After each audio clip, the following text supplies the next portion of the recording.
Hey, everybody. Hello, it's ManTalk. We're recording this on July 4th. So to all of you Americans out there, happy July 4th. We're in Canada, and William is not an American. I don't think you are. No, I am actually. I grew up there and blah, blah, blah, but I have citizenship here too. But anyway. You're bi, Todd. I'm bi, exactly. That's a good point. So we're here and is saying hello, and please make comments. Nobody is doing that, so we would really like to see that. And William, you want to say anything before we start our clip here? Hello, welcome to the show. Looking forward to this one. I think we're going to be talking about sex today. As I was saying before we rolled the cameras, which topic should we cover? And I'm like, nothing more interesting than the topic of sex. Human sexuality is infinitely interesting. Yeah, if you have a choice, always go that way. Right. In fact, everything boils down to that anyway. Right. If you're a Freudian. If you're a Freudian, yeah. Yeah, absolutely. And he, there's a lot of sense to what he had to say. Yeah. And we'd like to cover it up, and we like to pretend like it's not what it really is. At least men do, okay, or at least men are told to cover it up and pretend like it's something else. I think a lot of men know the truth about it and don't do that. But I think our culture is constantly telling us, just like this clip is gonna point out, constantly telling us that sex is not important for men or anybody for that matter. Yeah, and I would say too that taking it even further in a beautiful way is Camille Pagula, and if you're familiar with Sexual Personae, that is an unbelievably dense and powerful piece of work. But yes, I mean, she's sort of essentially Freudian in her approach about the entire ordered day world, civilization is this heavy weight on the raging hard-on of the libidinal id forces that want to come through. The dark feminine chthonic needs to be repressed. It's like the earth is covered with concrete and buildings and cars that just push her down, kind of like an 11-year-old boy kind of holding his hard-on down so that no one sees it. I think it's that Freud is right. I mean, I think they're both absolutely right about. Well, I think Freud was right on with that, and it's like you can't really get away from it. And if you transform the word sex, thinking that it's a physical intercourse, if you transfer that word to eros, to what is passionately erotic, it's a little easier to swallow, so to speak. Exactly. Yeah, but it's because that makes sense. I mean, human beings, maybe all animals. I mean, that is the drive to life, is through the erotic passion. Yeah, that's right, and that's exactly what Robert Moore points out in King, Warrior, Magician, Lover. That the lover energy is the only one of the four that is not moving toward order. Oh, that's interesting. Yeah, it wants to. The king, the warrior, the magician are all collude to kind of build things up, and the lover wants to tear it down. Yeah. They want confinement and order, and the lover wants to break out and get naked and dance and be free. Yeah, and what's the French saying? Orgasm is the little death. Yeah. I knew you would know it in French. Of course. That's why I brought it up, because I wanted to hear you say it. You wanted to hear my shitty French accent. But at least you know what it is. I don't even know. Asking you shall receive. Yeah. So let's play this, and then we'll get into it. And I think this will resonate with a lot of guys out there. And we have a lot of detail around it. I think we can get into. So here she goes. If a man came home from work one day and said, you know what, I just don't really feel like spending quality time with you anymore. When I come home, I'm going to play my video games, maybe go out with my buddies, have a beer, but I just don't really feel like quality time. And, we're not going to go on dates anymore. I'm just kind of done with that season of my life. We would call that man deeply neglectful, and most of our society would probably tell that woman to leave him. And yet, when a woman is going through legitimate hormonal changes, and simply decides to take sex off the table, somehow we tell men to just get over it. Here's the problem. Women, you don't realize that for a man, sexual intimacy is how he connects with your soul. And when you take it off the table, a part of him dies inside. He feels like the love of his life is being ripped away from him. It is not a bodily function that he has to just deal with on his own. It is how he feels like he's one with his wife. So when you remove that, you are destroying your relationship one moment at a time. We as women have to learn and understand this. And I'm not saying that doesn't mean he shouldn't be loving and gentle and tender towards this transition hormonally that you are in. But to remove it completely simply because you are feeling different is selfish. Just like we would call that man selfish for neglecting his wife. Mm-hmm. Yeah, I have a lot to say. But well, maybe anyway. let's, like in all things with sex, why don't we start with a consent conversation? So yes, okay. But so I think what she's trying to say is women have a belief that they need to be in full consent around sex, and they deserve to be. And so anytime that they feel any kind of pressure whatsoever to have sex, that's wrong. That they should push back and say no unless they are in full consent or at least willing consent. But if you're in unwilling or coerced consent, that's bad. That's a violation of you. That's not you protecting the sanctity of yourself. And that's something that you need to be careful of, because the monopoly on power that the patriarchy has is against you, which is to a certain extent true. Absolutely. Right. But what she's pointing out is, yes, but in order for you to be in surrender in the dynamic, right, you have to drop out of sovereignty. And so you can be in willing consent. It's not an enthusiastic consent, but it's willing. Like, I'm not enthusiastic about having sex because my body is going through hormonal changes that make it, less enjoyable for me. And in fact, in some ways, it makes it kind of something that I actually can't really fully be with. It feels kind of uncomfortable, but I'm willing to do that. I'm willing to surrender my sovereignty, because I can say, and I have every right to say no if I don't want it, but I can say yes in order to sacrifice for the relationship. And then her point is that's absolutely necessary, because for a lot of men, and she kind of overgeneralizes, but for a lot of men, they feel crushed when that's taken off the tables, when sexual intimacy isn't there for them. That's their path for connection. And then if you take it away, it's doing them a kind of harm that I think a lot of women don't realize, which is also true. Yeah. The first thing I'll say, and this is rather insignificant, but I think, I could be wrong with this. If anybody out there knows this woman and knows about her, they can either confirm this or not. I think she's a Christian. I think she's religious. Mm-hmm. And the reason I bring that up is because she uses the word wife rather than your partner. Mm-hmm. And I think that indicates that she's basically saying that you go into a contractual situation with your partner when you marry them, that they are your wife. And not to say you can do anything with them, of course, that you want, but that it's a love relationship. It's a love connection.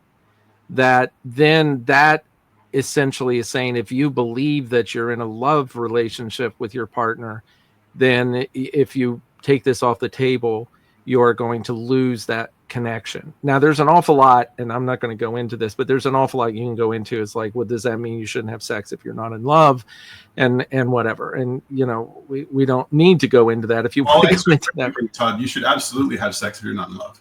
Yeah. Okay. Unlimited is only people that you are in love with. It's what? It's not limited. Yeah. Okay. I think it's a great thing. Recreational sex is wonderful. You shouldn't limit yourself to only having sex with people that you are in love with. Okay. That being said, I don't think, and I don't know if that changes anything, but I don't think that her perspective is coming from there. I think when she talks about connecting with the divine and I believe all of that too. I believe you can connect with the divine through sex if it's not a love sex, but I think and this is going to get like really weird, but I think anybody that we do have sex with, unless we're raping them or unless I mean, there might be other situations, you are in love with them because if you're connecting with the divine through sex and you aren't just getting off, like whacking off to pornography. And even that, I think, I think you do come in contact with the divine through these acts. A lot of pornography that's designed for men is often used unconsciously as a form of goddess worship. It's just that they're not conscious. Oh, absolutely. And unconditional acceptance, which is the number one thing that men look for in a relationship. And this is something else we can go into. Of course, we could be sitting here talking for 10 hours. Is this idea that the sexual act itself is not really where that man connects with the divine through his partner.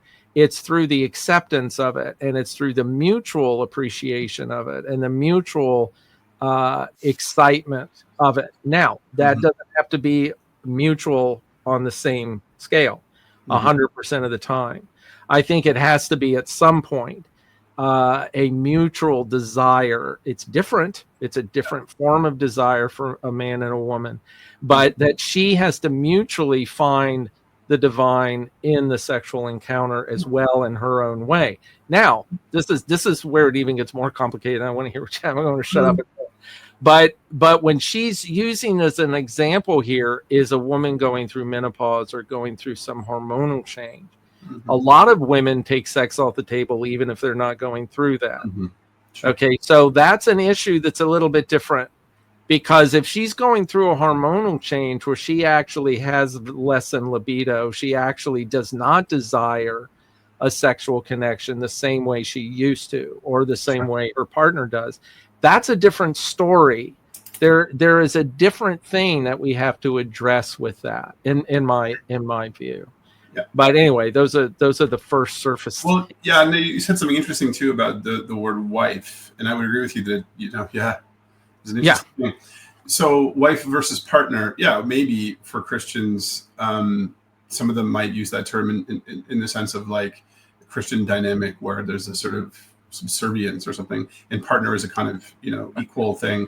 I mean, look, from polarity's perspective, in polarity's teachings, we don't shy away from using gendered language because we're not afraid of gendering things. So yes, you're playing wife and I'm playing husband. And again, as I always say, independent of whether or not I'm male-bodied or female-bodied, we play these roles.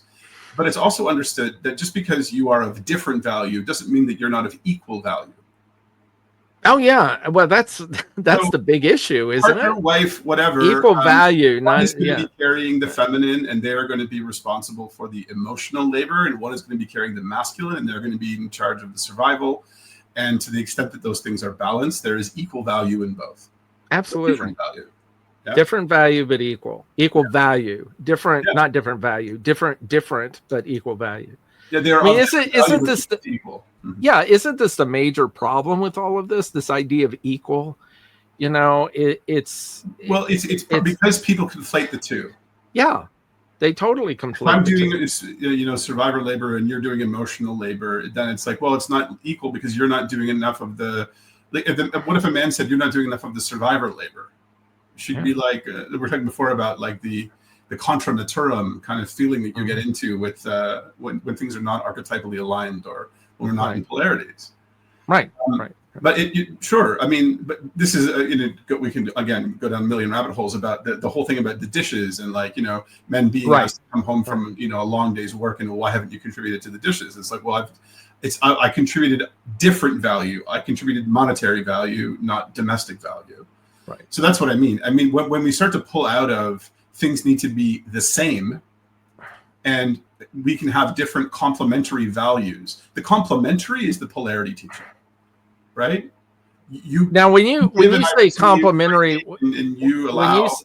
When you say complementary values, do you mean really complementary behaviors or actions, or the values essentially stay the same? Yes. Right? Yeah. Okay. Somebody's got I just want to make sure I was following what you were saying. It's the yin and the yang, the Shiva and the Shakti. Yeah. So we don't like, and polarity's teachings too, to deepen it into what we're talking about here with sex and consent. How that shows up is understanding in a sexual encounter what we're here for. I want to take and you're going to allow. I'm going to give and you're going to receive.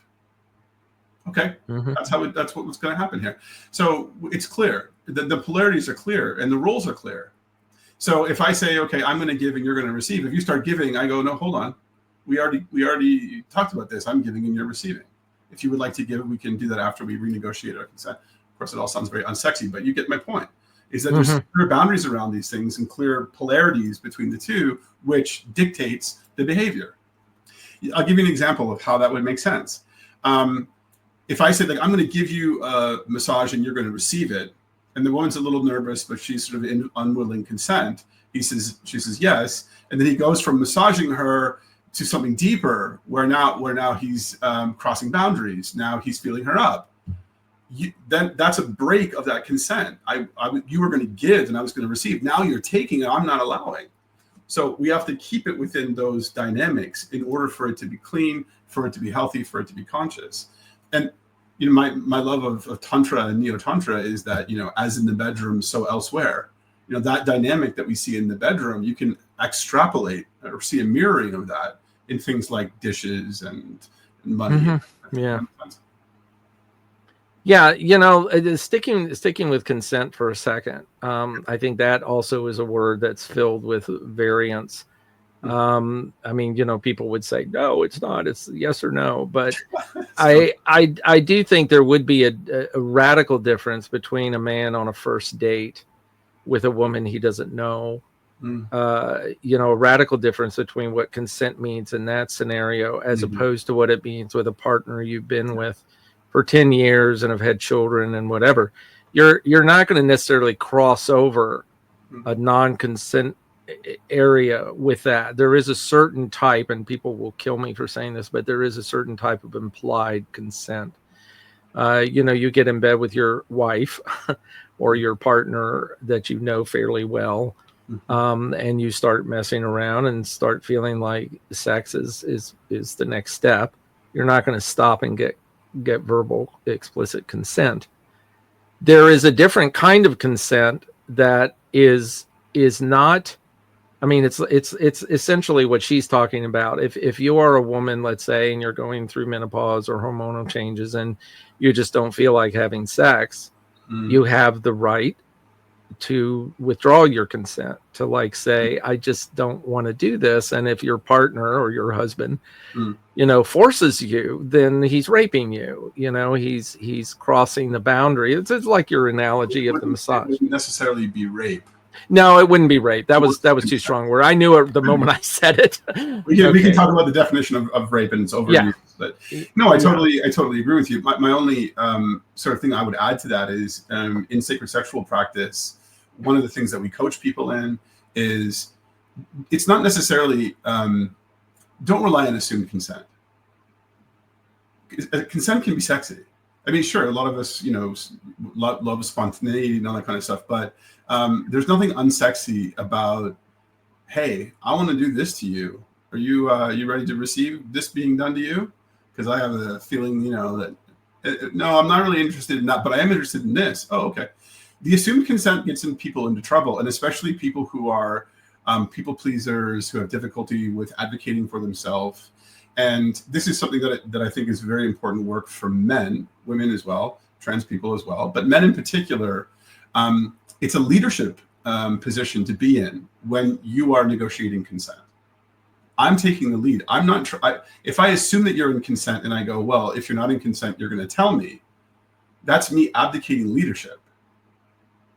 When I say I'm not going to assume you are because I have a feeling that your people-pleasing qualities will move you towards saying yes to something that you don't want, then it behooves me to check in. Yeah, and what the right balance.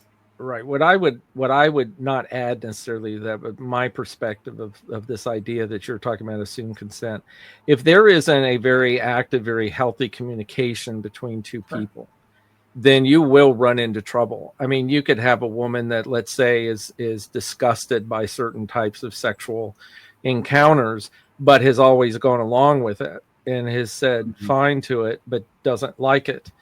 And that's an assumed consent that you return to it over and over again. Obviously, if it's something that they've never experienced before, like you said, you might want to talk about it before you do it. And you can't assume if it's new. But if it's something you've been doing for years and years and you've never talked about it in any way at all, then you're making an assumption based on action that may not have anything to do with what that person's actually thinking. That's a communication issue. That isn't, I mean, no, and I think it's important to bring it up. Well, like I said, as within, so without. Yeah. So when you start to negotiate, sexual encounters in the bedroom, even in a lifelong romantic relationship, like a partnership, it opens the door to negotiating consent in other places, which I think is great. But the other thing, like, let's come back to what the other piece around, women in menopause and consent, and because I think that's what she's implying too about this is about women who are in menopause, right? So. Yes, of course, you fundamentally have the right to say no and to remain in your sovereignty. No one should coerce you into doing something. But her point being that you also need to be in surrender if you want to be in true intimate relationship with someone. So being able to surrender. Right. From his perspective, it may not be from yours at all, and that's really what she's pointing out. It's like, let me put more responsibility on him. Yeah. I want to put more responsibility on the masculine here. Okay. So he says, I'm interested. And she says, I'm not feeling it. And then this is where the masculine comes in. So, okay, I hear you that you don't desire, or that you don't desire, but do you desire? I do. I want this, but I don't. Okay. His job now, or the person holding the masculine, their job is to say, what can I do for you that would help you to move closer to desiring desire? That's very good. She might say, stop asking. She might say, ask me tomorrow. She might say, where you normally go hard, I need you to go soft. Where you go She might say, wash the dishes more often. She might say, what would really get me wet is if you got your hands wet in that dish sink and did the fucking dishes that you said you were going to do. And it might be it, because she might be holding resentments about the fact that he's not carrying, his weight and other. And this what you're saying is something that, at least in my practice, most of the men miss. Oh yeah. Who is it? It's what's his name? Shoot, I can't. My brain is going away. The big couples guru guy, Gottman. He says sex begins at breakfast. I think it's him that said that. Somebody else may have said that.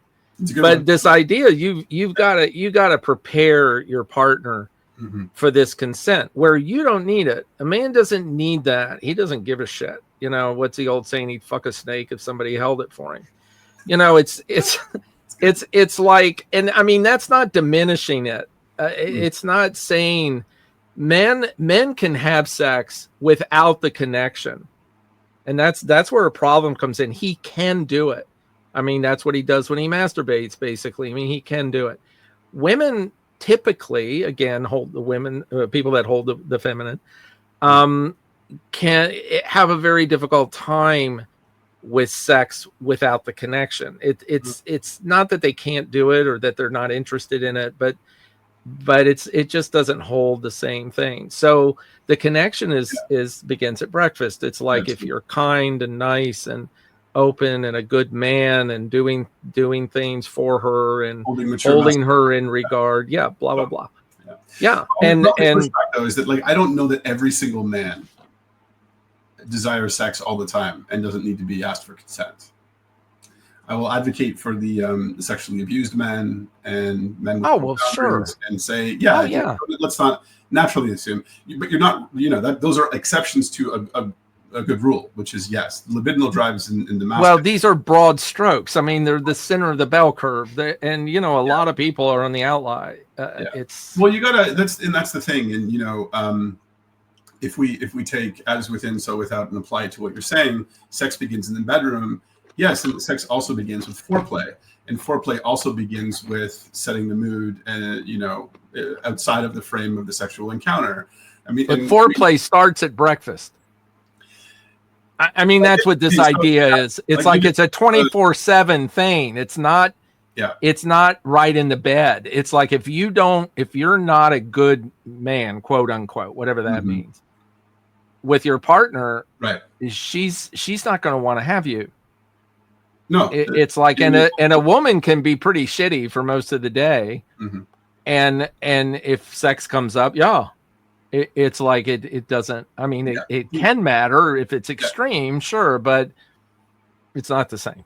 It's not the same. And it's the responsibility of the masculine to do what needs to be done to open the feminine. And I'll give you a great visual to make this easy. A lot of men appreciate this one. Think of concentric circles. Center of the concentric circle is the temple, the yoni, and even more specifically, the clitoris. And then there is everything that radiates every level out. You don't start in the middle and work your way out. You start from without and work your way in. That's good. If you can extrapolate out, don't start by diving into direct clitoral stimulation. It's going to overwhelm most women, most female-bodied people. Start with the toes, with the hair, and slowly move your way in, intuitively listening to cues, right? Yonis generally like to open slowly with patience and safety and security. They don't, cocks, like you say, have that thing. But we take the responsibility to move slowly. And those concentric circles, to your beautiful point, are even broader because this is the frame of sex. Now here they are here. Make sure that you're taking responsibility, that you're in leadership, that you're communicating, that you're in right alignment, that you're in integrity and continuity in your life. All of those things. Because all of those things are going to help you get what you want. So many men are perplexed. How can I, they don't say it directly, but it's something like, how can I get women to do what I want to do sexually? Or where do I find the women that will? And it's like, no, man, turn that around. How can you create the conditions for women to open up to the things and actually desire the things that you desire? And that takes a lot of hard masculine work, pun intended, of you being able to be soft and patient enough and communicative enough to do that. And one of the great benefits of polarity work and sacred sexual work is that you will find for men that you can create conditions for women to open up to things, like you were saying about women who have aversion to certain sexual things. You can create conditions for them to open up to things that they never would have opened up. And not only will you get the object of your desire, that fantasy will be met, they will be grateful for you for having opened them up to it, for having been patient enough to. Yeah. They won't, again, this is a sexist comment, but they won't necessarily show that before it happens. It's like they don't necessarily know. You lost me. They won't show what? They won't show that acceptance. This is I appreciate you taking the time or you whatever to do this. They won't necessarily show that before it actually happens. So they won't necessarily put their finger on the problem. They will blame it on something else or whatever. I see. Yeah. Whatever. But before they will accept, before they will come to this point of opening up and appreciating what they're receiving. And I'll go into something else with this. This woman in this clip, and this is fine because I'm not criticizing it, but she focuses on women. She's like speaking to women. You can't do this because this poor man needs to connect with you, and if he doesn't have sex, he won't. What we've been talking about and what you just finished talking about is really more putting the responsibility on the man. To say, if you have a woman that is taking sex off the table, it's really your fault. She's doing that.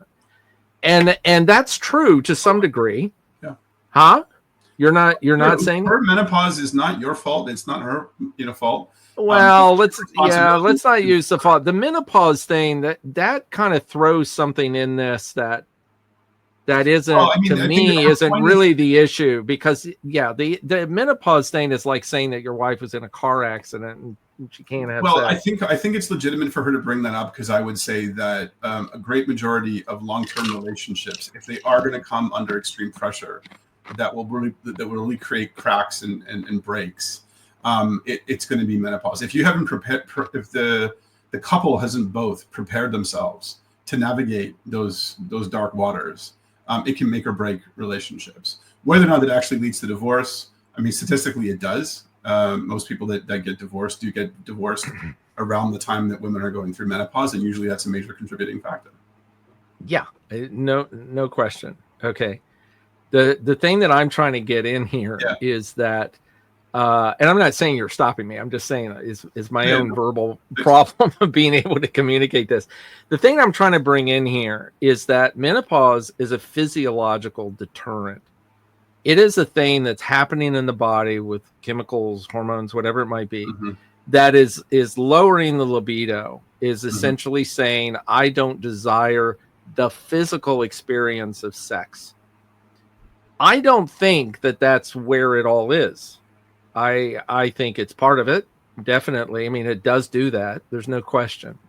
But if you are in a position where you are deeply in love with your partner, you are deeply moved by intimacy, not necessarily physical, but just intimacy with them, you can be in a position that even if your body is telling you, not all that interested, and you're physically able to do it, like you haven't had, your bottom half ripped off by a crocodile or something, that you're physically able to do it, that then turns into a different dynamic than you were when you were 24 years old and, you wanted to have constant sex or whatever that might be, man or woman. You do go into a place where that can be manipulated. That desire to have a sexual encounter with your partner can be manipulated through psychology, through spirituality, through, the deep, passionate love you have for that man. Yeah. It's like, I know he wants this and I don't physically feel like it, but absolutely, I want this. I'll go you one deeper. Yeah. When we think of it, this is a man who's horny. Okay. On one level, we are talking about something primal and something base, right? But on another level, if you pull back and look at it from a position of the sacred, that is a man who is desperate for the divine. Yep, 100%. You can say, it's about you, your ego, and about your gratification, and it is, but at a deeper level, what he's really looking for is to feel that he is in the presence of God. Yes. And that's why she's right, that to take that away from him, especially if he doesn't have a spiritual practice in which he is in deep connectedness to God. I agree. That is cutting him off from the lifeblood of vitality. Yep. And I was going to make a point too about, look, maybe she's not in desire, maybe she doesn't even desire. You go and take care of your needs is a Band-Aid solution. I think, a lot of women, who are very monogamous, will say that not even that, they don't even like the idea, that feels like it's cheating. But even if there is permission to go outside to get the gratification part met through pornography, through recreational sex or sex work, that might help. But ultimately what it's not going to give him is that deep, intimate, sacred connection. Because you can have the greatest sex of all with the most, well-trained and experienced sex worker who will blow your mind. But there is no loving connection there. Even if you have a fondness for each other and respect each other, there's no loving connection. And that's what her point is, that loving connection that is found through the vehicle of sacred union and sex is something that is so important to men. She's advocating for it, women as well, but so important to men. To cut them off from that is to cut off their lifeblood, their oxygen. And that's that part I totally agree with. Totally. The assumption that's made here, and this is always an assumption, you almost have to make this assumption, is that both parties in this dynamic, in this example, are psychologically sound, at least within the parameters of what that would be. Right. If they're not, the whole thing goes out the window. It's like if she really is, if she has issues, like if she were raped when she was a child or whatever and has sexual issues, if she has issues, none of this really applies, because he could be like Superman, the best man, most integrated male in the world. and it's not going to penetrate that psychology. Now that's an extreme. Okay. It doesn't have to be that extreme.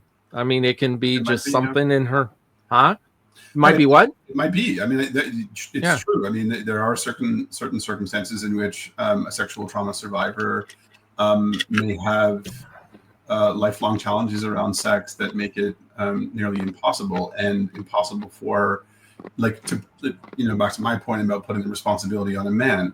But in classic, Robert Moore and Joseph Campbell tradition, don't be a hero.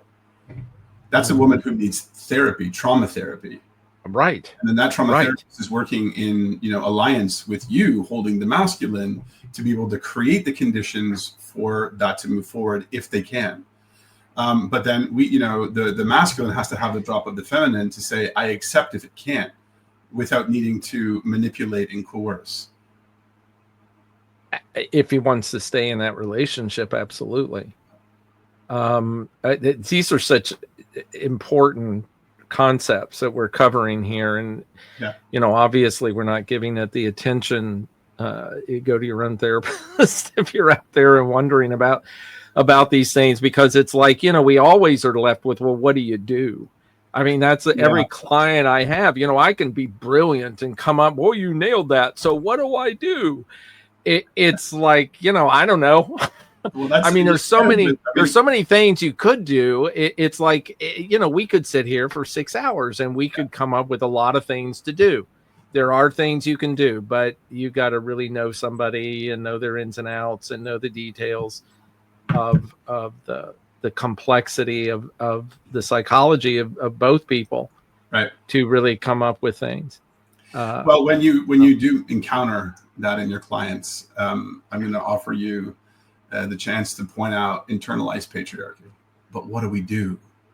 Quick, find a solution. I can't absolutely intention of being with the problem and just sit with it and allow it to unveil itself and reveal itself to me, what it's asking of me.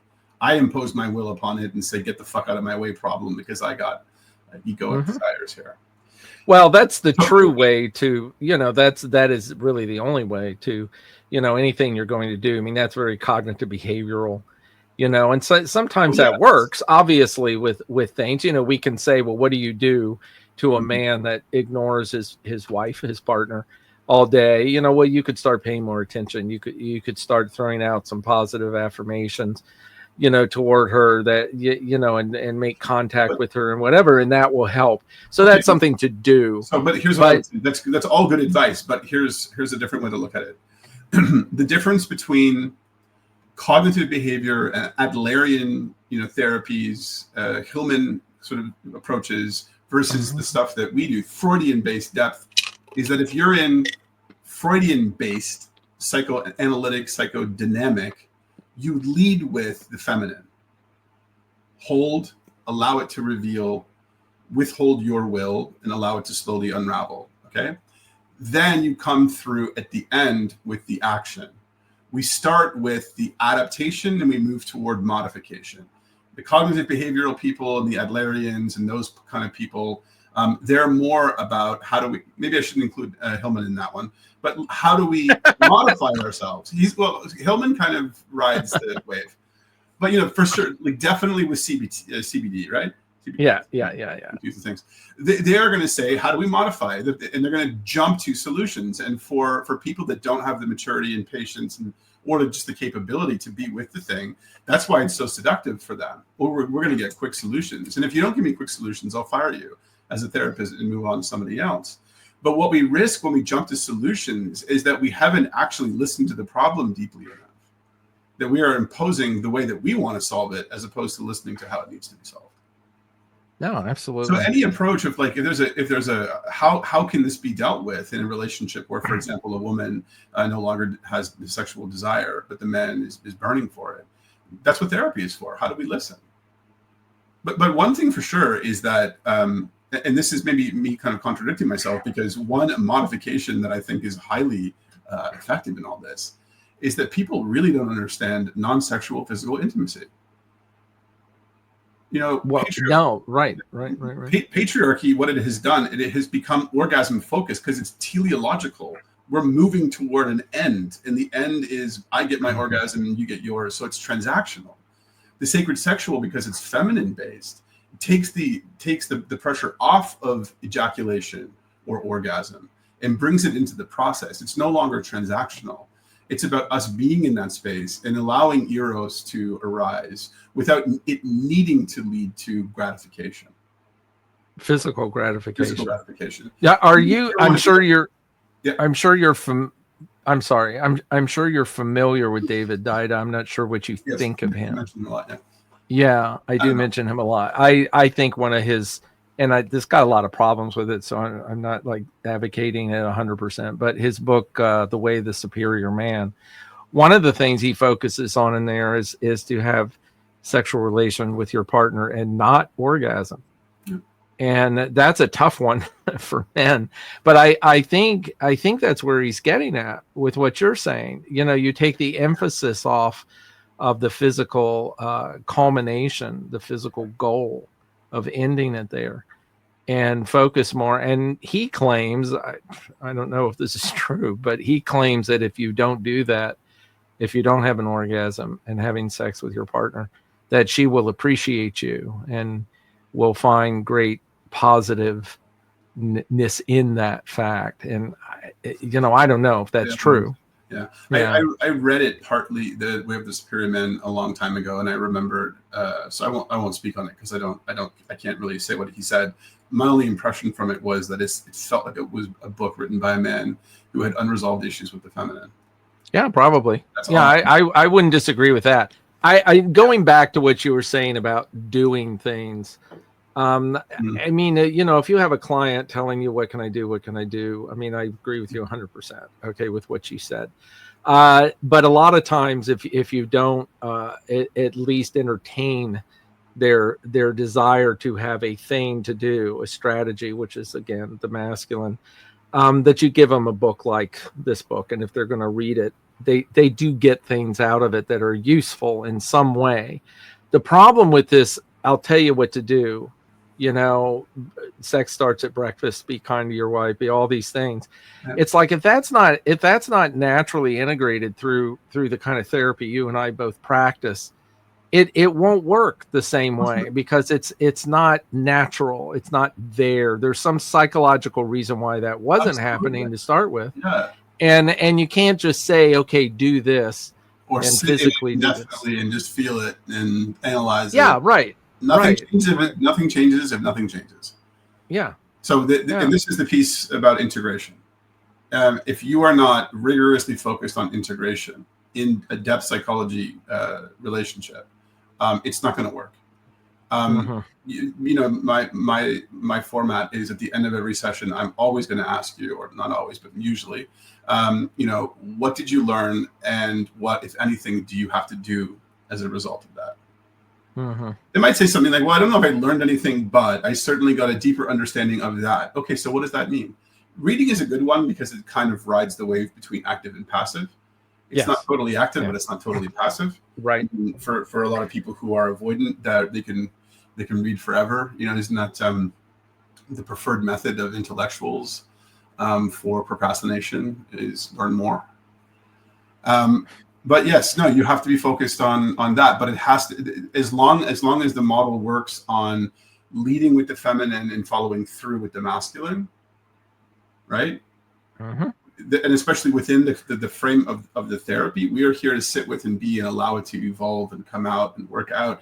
And then it's when you leave my office, that's when the masculine comes in. Now I got to have that hard conversation. I got to try and change that pattern. I got to deepen my practices. I got to take better care of myself. I have to take more responsibility. But for the hour or hour and a half or 2 hours that you're here in my office, you're here to let that go and allow it to move through. Right. Tell us more about intimacy. You said that sex should not be the only path to intimacy. Yeah. I think that's something men need to hear. Like what is that? Talking about what do you do? What do you do to achieve intimacy for men without sex? For men. Yeah, for men. I got a great place to start. Shut up and listen. There you go. Absolutely. Shut up and listen. And this is, I'm sure my partner laugh at that because, I need to rein myself in too, as much as I'm. You do? Oh yeah. Because William, you do? You don't? You don't, oh, I see you're flexing with me. Yeah. Cause I'm like, I'm a stallion off the leash well, we both are like that. But so yes, as hard as it might be, and as simple as it is, in my experience, women really appreciate good space holding in men. And to come back to the menopause, men in long-term relationships, men in marriages who have not reached menopause with their partner, start getting ready, because your capacity to hold space is going to be challenged like you never thought. And if you are not particularly good at it now, or if your game needs a little bit of work in space holding, now is the time to prepare, because when menopause hits, you're going to need to be a black belt level of space holder if the relationship. Yeah. Very, very, very important. I've told my male clients, particularly in couples therapy, but of course, a lot of men come into therapy to talk about their relationship and their partner. The next time you get into a fight that is a fight, that you're not just discussing something, but you actually go into a fight, just shut up and listen. Just stop talking, stop making your point, and say to your partner, can you explain that a little bit more? I'd really like to hear it. And that be all you say, that you don't go into, no, I don't understand what you're saying, and let them talk. That you will diffuse it almost instantly. That she will either do that and listen and start talking, or she will just shut down and you won't have a fight anymore. That you'll go back to peace. It'll be one or the other. And that's almost guaranteed. Like if you go up to your partner while she's screaming and yelling at you and you're screaming and yelling at her, if you go up to her and you hold your arms out and you say, come here, sweetheart, just give me a hug. I just want to hug you. You will stop the fight. It will end. You won't win it, but it will end. And you may win it. You're dealing with a woman who's caught in a borderline defense or a narcissistic. Well, yes, there's all. Don't go into that. There's always outliers to everything. I mean, this again is assuming a certain level of healthy psychology. I mean, obvious healthy people, yes. No, yeah, and not 100% healthy. I mean, I don't think you have to be perfect. But if you are a hardcore narcissist or a hardcore sociopath that's holding a knife, yeah, come over here, give me a hug. You got bigger problems. Yeah, right. Yeah, you got to listen to a different podcast. It's true, and this is, again, as without, so within. I have another phrase, and this is like whenever I'm talking to people who are learning to become therapists or counselors or space holders, what to do? Work on you. Oh yeah. Right. It's always about, what am I doing in this exchange that's creating more tension or creating something defensive in her. What can I do to contribute to open understanding and listening? And you think about it too, like I was advocating for myself in this, those who grew up caught in the precocious child archetype, those who grew up belittled, cut down, silenced, whose greatness and brilliance and assertiveness and exuberance and eccentricity was shut down. You have to do the work to heal those wounds so that they don't interfere, because that's what I'm talking about me. Those are my wounds, right? You're not going to belittle my intelligence. And so the overcompensation from the trauma is I'm going to do too much and I have to rein it back. But that's about me. That's for me. That's my karma to work through, right? Mm-hmm. But I'm doing my work in service of, when I can work on that for me, I can be a better space holder for my partner. And this is kind of what the woman was saying, women need to do their work around understanding and being discernful, which is a masculine thing, between I have a right to be in my sovereignty and say no and to never feel 1 inch of coercion, to I need to surrender something to the relationship in order for there to be synergy.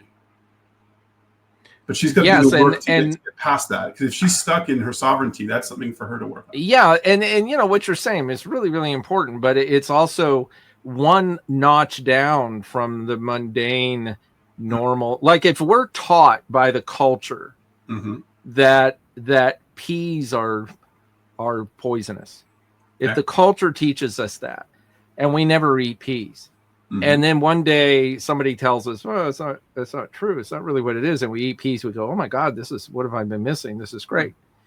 I mean, that's a lousy analogy, but essentially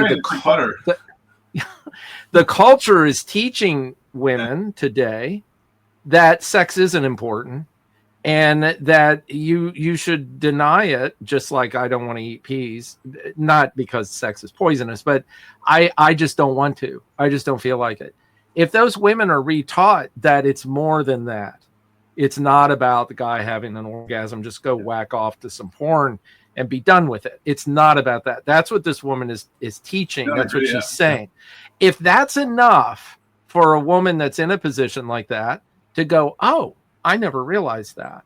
This is more important to him. I think there's a large percentage because of the culture of women that are not psychologically fucked up, or whatever, that would be fine with changing things. Oh, this is more important. Well, I think I'll get in the mood. It's like, yeah, I'd rather not, but this is really important. So that, I think, is what her gist is. I think that's what her intention is to teach that. Unfortunately, there's a huge percentage of people that are not going to respond to that way. There is a deeper issue. There's a shitty partner, or not shitty, but a guy that doesn't get it. He doesn't get it. He's been taught by the culture or by his father and his grandfather and whatever, that men don't have to do this and do that. They don't have to listen. Well, I'm a man. I don't need to listen to that bullshit. So, you've got that going. And it doesn't mean that her message is not important, because the culture is definitely teaching the opposite of that. Oh, totally. No, I totally agree. I mean, if one of the great things that I think about what is fundamentally Freudian about what we do is that it's analysis in service of catharsis, not paralysis. And one thing that I never ceases to amaze me in my practice is I'm like in awe at the art of the cover story. In a way that these neuroses will hide in such brilliant camouflage. And in this case, a female-bodied person will find it easy to hide her inability to surrender, her entitlement under "it's my right, my body, my right." I'm entitled to my rights. And what this woman is saying in the clip is, you are entitled to those rights. Yes. However, you're required to surrender a little bit in times within reason in order to sacrifice for the relationship. If you are stuck in sovereignty and not in surrender, that's going to block the ability for there to be synergy. And that's called flexibility. It's like that's something else the culture's destroying. This realization that a lot of things come, a lot of good things come by being flexible and being gray, and the tension of the opposites, as Jung always talked about. That's where life occurs. Yeah, and I think unfortunately, infantile entitlement now sort of bleeds through into our older years, and we always have to be on the lookout, both in the masculine and the feminine, for ways in which we feel entitled to something that. I think it's a really good point. Is actually getting in the way of you getting what you want. Well, that's the key, isn't it? It's like you end up not getting what you want. You go, what the hell happened? Why didn't I get what I want? I did all the right things. I stuck to my entitlement and whatever my rights to a woman who's going to make me dinner, and if she doesn't, then forget it. I'll throw her to the curb. Yeah, right. Guess what? There's no one going to make you dinner. Yeah, exactly. Good luck. Yeah. Well, that's the whole incel idea. Yeah. It's crazy. But this is again, you know me, and I'm going to always blame everything on the agenda, which isn't 100% what agenda? You mean like today's agenda, the program for the I'm fucking. Yeah, right. Are you fucking with me? Okay. Oh, I had to get you back after you fuck with me. So that's right. Two tricksters. You're entitled. You're entitled to. I'm entitled to fuck with you, Todd. Absolutely, you actually are. So that's cool. But okay, so how does this come back to the grand conspiracy? Well, yeah, I mean, I'll go into that if you ask me the question, but it's really, the agenda right now is one of the primary tenets of the agenda is to destroy the family, Mm, to destroy the intimacy between humans, to yeah. whatever it might be. So part of that agenda to do that, to do that intention, is to create a situation where men are toxic, where women have the right to refuse everything, which they do have the right to do that, but that's not the issue. If they want an intimate relationship, that they have to depend a little bit more on their archetypal and instinctual pressures to do particular things in particular ways, and it's not to work against, well, I don't want that. Mm, And if you don't want that, then you don't get it. If you don't want to, just like what you keep saying, which was a perfect way to say it, your sovereignty to actually be submissive in some way, to allow for union, to open your vulnerability up, so that you're not afraid that the only way you can exist is through this yeah. autonomous being, Yeah. that you look for opportunities to and I always tell my clients that sex is the time, and I think it's for both parties, I don't think it's just the male, but sex is where you actually understand unity consciousness. It's where you actually have a physical realization of what unity is. You become one with at least with that other person, and I think it expands out into everything. I mean, there's nothing that's more, in my view, that's more powerful Yeah. in our physical experience to do that. I mean, sure, we can take certain drugs that'll do that, but that's not natural. Sex is natural. Yeah. I mean, And and then that entitlement piece, how that keeps you stuck in sovereignty. I mean, we're talking about sex here, but I mean, is that fundamental problem in the spiritual and more particularly in the religious in the West? Because nobody can find the power to submit. I mean, in the West, it talks about we killed, God is dead, and we have killed him. It's I don't submit to anybody. yeah. And it's like even that, when it comes to people who are phobic, literally phobic. I don't like religious. I won't go anywhere near them, because they're terrified that their defense against submission will be worn down, and that they will be engulfed by this, religious cult. Yeah. Which on the one hand for them feels terrifying. It feels like an engulfment fear, but it's also the thing that will stop you from being able to get out of your ego, because you literally can't surrender. Well, of course. I had the only truly psychopathic client I had said to me, like, I ask him, because I generally get around to this, like, do you believe in a higher power? Do you believe in God or whatever? And he said no, obviously. And then he goes, and if there was a God, the first thing I would do is try to figure out a way to kill him. So there's a psychopathic statement. And again,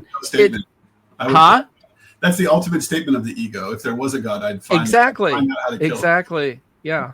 That's what I'm saying. That's why it plays into what you're saying here. Well, and you have to surrender at some point to something, or else you will maintain your invulnerability of just being some case of something with no sense of what it is to be engaged with the rest of the material world. Yeah. Well, I was listening to a podcast recently with Brian James, Howl in the Wilderness, and I was reminded of a great quote. He's talking about kingship. And in the process, they're talking about the warrior archetype. And he's like, you got to teach a man to dance before you give him a sword. If you don't have a lover energy on board, throwing a man into the warrior archetype, you're gonna turn him into a killer. Oh, sure. Right? You have to have that lover energy on board. And I'll put it to you in more, kind of tantric terms. If you're looking for a partner to engage in S&M, and you find someone who is dom, who wants to be in control, here's a great test to see whether or not that person is going to hold that responsibility well. Ask them to submit to you first. You say, okay, I'm going to give you full permission. You can spank me, you can do all this stuff, you can tie me up, but before we do that, I need you to do one thing for me. I want to humiliate you just for 2 seconds and see how you take it. And he goes, yeah, sure, go ahead. What do you want me to do? Crawl on the ground for you, bark like a dog? He does it. There you go. Okay. Now I give you the privilege and the honor to wield that power over me because you've proven that you can. If a dom is like, I don't do that, I'm a dom, then you got to be suspicious.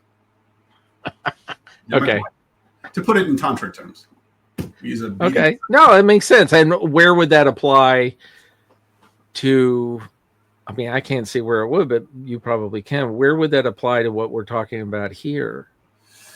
This idea of submission. If I need to submit in order for this to work, I want to know that you can submit. Is that what you're saying or not? Yes, exactly. I mean, and so if we're talking about those concentric circles, if this woman is right in her estimation of things, and essentially what is being asked of the woman in that relationship in order to be in surrender is that she has to submit to a certain extent to doing something that she might not otherwise be enthusiastically inclined to do.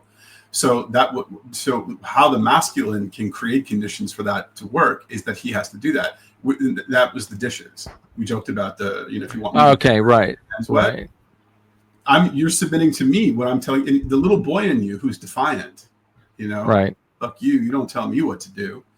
He's got to be humbled a little bit and say, yes, yeah. Or do the dishes. And then, okay, now there's reciprocity here. Now I can submit a little bit. And that's a great way, like I was saying before, for the masculine to be focused on his responsibility of creating conditions for the yoni to soften and open. Well, isn't that the same thing as the man accepting the non-consent, of saying, okay, we don't have to do this now. When you feel better, yeah, exactly. It's the same thing where if you go and gets all pissed off about it and whatever, it's like one of the very first things you said is if he says, what can I do? And she goes, stop asking. That's one of the things you can do. That's him submitting. Okay. Yeah. Okay. Well, and that's it. You just hit on a great, way to explain the basics of boundariness in intimate relationship. All right. I ask for what I want without demanding and manipulating or giving up the need. I ask for it. And if it's refused, I accept the no. Yeah. That's healthy boundaries in a nutshell. If you say no, okay, I got this. It's fine. Right. Now, accepting the no is maybe a little bit more dynamic because there are ways in which you can say something like, for example, if sex is now off the table, I accept your no, but that means that I can no longer be in a monogamous relationship with you or continue the relationship or, but that's not you not accepting the no. That's you accepting the no and then advocating for what you need to do to rearrange. I think what you're saying. Yeah, I think that's really important to put in there because people then say, okay, so I have to live a miserable life. No. And it's like, so I have to say I accept your no every single time. And it's like, well, yeah, if you get it every single time, okay, you will have to accept it. You can't force what you want. You never have that option to force it, but you can leave it. You can step out of it. You can compensate for it. You can say, well, I really need this. And you say no every time. And that's fine. It's not fine, but I accept it. I accept the no, but you realize that I can't be with you anymore or I whatever. And people won't do that. That's very rare. Unwanted force provokes resistance. That's what nonviolent communication is based on, which is how do I say something to you in a way that it creates the opportunity for you to drop your defenses. So if I'm accusatory, you did this to me, you harden up and you push back. If I say, I feel like this when you do that, it gives you the opportunity to soften your defenses because you don't feel like you're under attack. The stop asking thing is don't pressure because pressure is literally closing and tightening the yoni. It doesn't want to open now because you're asking me. Exactly. We're not going to do this, but just for the hell of it, I'm going to say this. Okay. Just for the hell of it. So how do we correlate what we're talking about with Trump bombing Iran? And he didn't ask for consent, did he? No, he didn't, and he pushed. He did ask. He asked at first, and they said no. We're not going to succumb to what you want. So then he forced himself in there, with bombs, which are very phallic and all of that. So I don't want to talk about this. I just thought it'd be funny because we're gonna stop. But what do you expect from a shadow king? Huh? What more do you expect from him? What do you expect? Order, provision, blessing? From a shadow king? You mean Trump? That's what I mean. Yeah. No, I don't expect it. Benevolence from Trump? Trump's not benevolent. He's malevolent. No. But again, applying it, and this again, it's going off into the weeds, but, and I may have even said this on this show at one time, when I was a kid, the classic thing happened to me. I was bullied, I was beat up and whatever. And I went home and I told my mother, and my mother said, you just have to take it. You just have to deal with it. She walks out of the room and my stepfather says, you know what? You got to punch that guy. You got to fight back. And I go, I'm afraid to. I'm afraid I'll hurt him. That's what I was afraid of. I wasn't afraid of getting hurt. I was afraid of hurting him. And I said, if I do that, then he's just going to beat up harder on me and he can take me out. I don't want to know. And my stepfather said, no, don't even think about that. I'm just telling you, if you do that, he'll leave you alone. And I did it. And sure enough, he left me alone. And that's essentially what Trump did. He said, you can't be a bully anymore. Here you go. I'm just letting you know, if you keep doing this, you're going to get more of it. And they backed off, at least for now. Just they said, okay. King doesn't mean that he's not going to do that. Sorry, finish your thought. I cut you off. No, I'm done. Good.